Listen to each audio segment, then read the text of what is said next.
Unless otherwise indicated, all the following scripture quotations are taken from the Holy Bible, New Living Translation, with copyright by Tyndale Foundation, used by permission of Tyndale House Publishers, all rights reserved. Today we're going to take a look at some TikToks that changed the way I parent. Are you ready?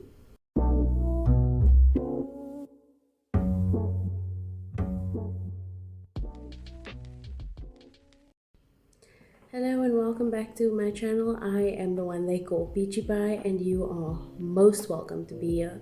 Thank you for joining me. I hope that I can stream a little bit later, but otherwise, how you been doing? I've been busy, I've been sick, I've been, I guess celebrating. Had a birthday recently. Was planning to do a little bit of a stream, but then I ran out of internet data and so I kind of had to struggle on until the first. But anyway, might have been a colossal joke on me. But anyway, how you doing? Hope things are good with you. And parenting can always be a struggle. And sometimes it's difficult to be a parent in general. And sometimes it's just difficult to be a single parent if you are a single parent. And I thought that we would take a look at some TikToks that changed the way that I thought about parenting and changed my opinion on how to raise my kid. So let's go. Our kids weren't born to make us happy. They're not here to complete us. They own their little souls and their little bodies. And a lot of us have been controlled by our parents and our jobs and other people's opinions and social norms. So then when we finally have kids, we have someone to have dominion over. But the only person you really need to be fully in control of is yourself. If you're having a hard time with yelling and punishing, maybe you need to look at the areas of your life where you don't have as much control and get a little bit more control. That way you could be a little less controlling in the parent-child dynamic, and you don't have to do things like squaring up with a 6-year-old just because they said something you didn't like. It's really easy for me to not silence my kids because I don't silence myself. It's really easy for me to let my kids wear what they want to wear because I don't let social media dictate my outfits. It's really easy for me to let my kids pick their passions and their activities because I don't waste my time doing things I don't want to do. And so the next time you find yourself powering over your kids, just laugh and say, who or what did I give my power away to today? And why am I trying to steal it back from a toddler?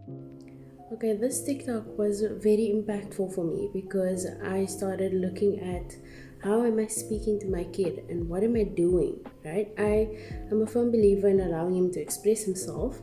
And so instead of dictating what he wears and stuff, I ask him what he wears. But it can be annoying because kids take long to make up their mind. And if I let him, he'd go to school as Spider-Man every day. And that's a problem because his Spider-Man suit has gloves attached to it. And that's a terrible idea. So, yeah, but when I took a look at that TikTok, I thought about who did I allow to take away my control in certain areas of my life? Where did I lose that control? And that really got me thinking about what am I doing with my life and my boundaries. And then I learned, or taught myself rather, that I have to appreciate that my kid has boundaries. It's not unhealthy for him to say no. It's irritating as hell, but it's not unhealthy. It's actually very healthy for him to feel strong enough and passionate enough to say, no, I don't want to do that. And the challenge then is to just work your way around it and try and get the kid to agree when you know that it's going to benefit them. For example, no, I don't want to eat my vegetables. Oh, but if you don't eat your vegetables, you're not going to be as strong as Captain America. How can you become Captain America if you don't eat your vegetables? You know what I'm saying? Sorry. Another thing that was quite interesting for me when I watched that video was she was whispering the whole time. So I thought you must have filmed that while the kids were sleeping. I be needing space for my kids sometimes, but I'm a single mom, so that's really difficult. So I like to give my 4-year-old opportunities to respect my space when I don't actually need it. I don't wait till I'm tired, angry, overstimulated to practice this with her. Watch this. And catch a bubble like this. Look. I need 5 minutes by myself, okay? What would you like to do while I take 5 minutes? Would you like to spin around and... Okay, so I'm gonna just speed this part up because she had a long list of things that she wanted to do, which is great for me because I ended up getting more than 5 minutes. She's getting good at this for one reason, and trust me, it is not because she's a quote-unquote easy 4-year-old. She's getting better at this because we practice this together. We practice giving mommy a minute as often as we can when I don't actually need it, so that way when I do need it, she understands and feels safe enough to do it. I'm gonna go take my deep breath by myself. I'll get you some Oreos. I got it. Okay, here's your cup. I'll see you in 5 minutes. Goodbye. Bye. She's over there in her room minding her business. I don't even have to close the door. This is such a great video, and I can't stress how important it is that we teach kids about boundaries. And you're never gonna know how to express your boundaries or how to show a kid how to say no and what consent looks like in all different areas unless you have those boundaries in place yourself. So for her, a boundary is I need some time to myself. And a young child's not going to understand mommy needs some time to herself. So she practices it so that the child gets familiar with feeling safe on the child's own while she needs to take a break. And it's so wonderful. And watching these videos really got me thinking about how we need to teach our kids and how important and vital it is to teach our kids what boundaries and consent looks like in every area, because it's alarming that kids don't know this and we don't practice it ourselves as adults coming from abusive relationships, because that impacts how you parent your kid. This is my body, This is my body. and I control my body. And I control my body. These are my hands, These are my hands. and I control my hands. And I control my hands. And this is my mouth. And this is my mouth. And I control my mouth. Yeah, we gonna be sweet. Yes. And yes. I love you. Okay, y'all, I started doing this too, and I've got to say it works. I used to put my kid alone in his room, and it would just make him angrier. And upon reflection, I can see why being put alone in a room while you are angry would make you angrier. You know, these were not the tactics that my parents used with me. I used to get hidings like most Christian kids when I was a kid. And so trying to parent without resorting to physical violence and physical abuse is not easy when that's all you are accustomed to. So I resorted to a whole bunch of other methods similar to putting him on his own, keeping him in his room, taking away his things, all this kind of stuff. And what started to happen when I started doing this method of just sitting and soothing him was he started to acknowledge, hey, this is my body. I'm in control of my body. I don't have to treat people badly even if I'm upset. And I thought this was quite wonderful.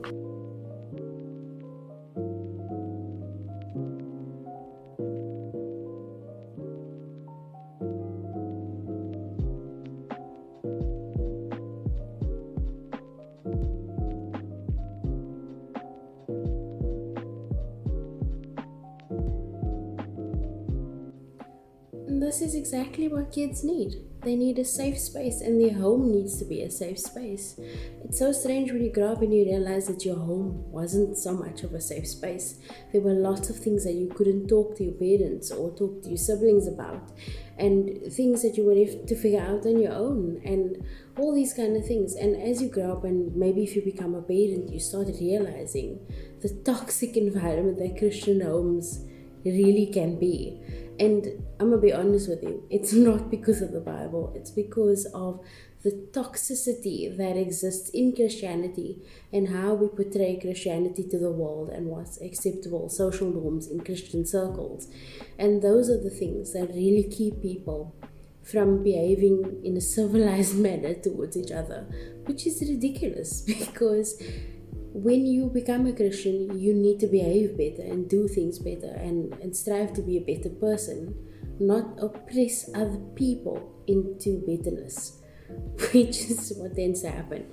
And I've spoken to lots of people and heard the stories from a lot of people that came from Christian homes who had very similar experiences to me, and now they shun God because of how they were raised and because of the Christian people in their lives not setting an example, but trying to punish them when they ask, why aren't you setting an example?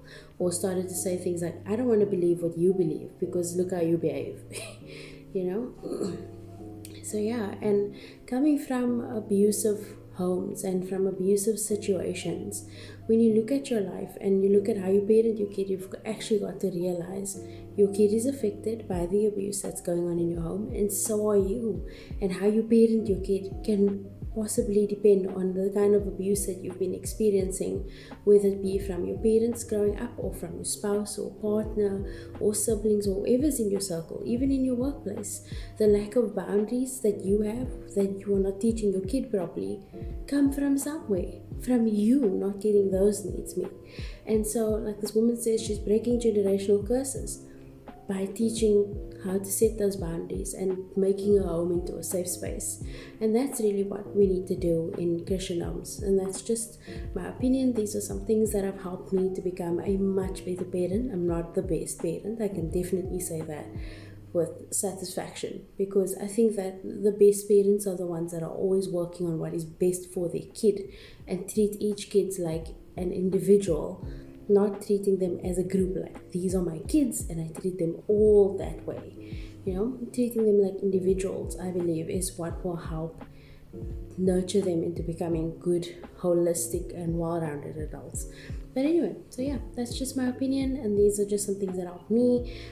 If you are a parent, I hope that these TikToks help you, and if you would like to, you can sound off in the comments and let me know, because I'd love to read your comments. But anyway, let's go to our scripture of the day. Your scripture of the day comes from Ezekiel 3 verse 10, which says, "Then he added, Son of man, let all my words sink deep into your own heart first. Listen to them carefully for yourself." Alrighty, well, that's it from me. I hope that I can catch you again later. But if not, I hope that you have a wonderful day further, because you absolutely deserve it. Peace. 그대 잠깐 눈을 붙일 때 나는 마음에 물을 붙여요. 비밀의 나만의 초콜릿. 그대 차가운